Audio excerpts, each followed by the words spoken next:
Le roi David, d'abord, premièrement, il a vécu que 70 ans. Et ces 70 ans, il les avait même pas. Il devait être mort-né.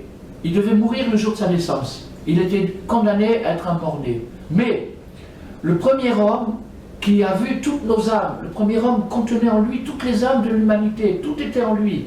Et donc, il a vu cette âme du roi David, qui était une partie de lui, et il a vu que cette âme du roi David, qui va être celle qui va réparer le monde, elle va arriver à un moment de l'histoire, quelques 3000 ans après la création du premier homme, et quand elle arrivera, elle n'aura pas une seconde à vivre sur terre, elle mourra tout de suite.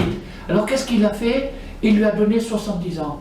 Il lui a offert 70 ans. Donc le premier homme n'a vécu que 930 ans au lieu de 1000, parce qu'il a donné 70 ans à David.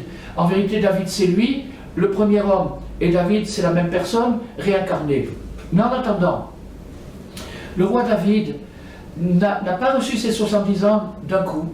Il a reçu jour par jour. Et il fallait qu'il pleure et qu'il supplie de vivre encore un jour. Et il l'a fait pendant 70 ans.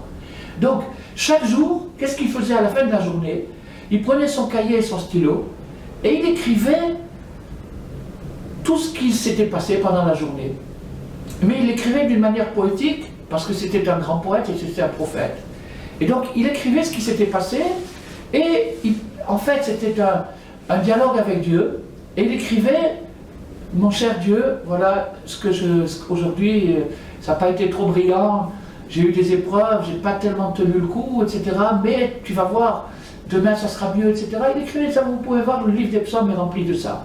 Mais, si vous faites le calcul, disons, même s'il a commencé à écrire à l'âge de 7-8 ans, et c'est un enfant prodige qui a commencé à l'âge de 7-8 ans, bon, multipliez 365 par 60, vous obtiendrez un chiffre qui est fabuleux par rapport aux 150 psaumes qu'il y a dans le livre des psaumes. Il n'y a que 150 psaumes, donc où sont passés les autres? Alors je vais vous répondre à ça.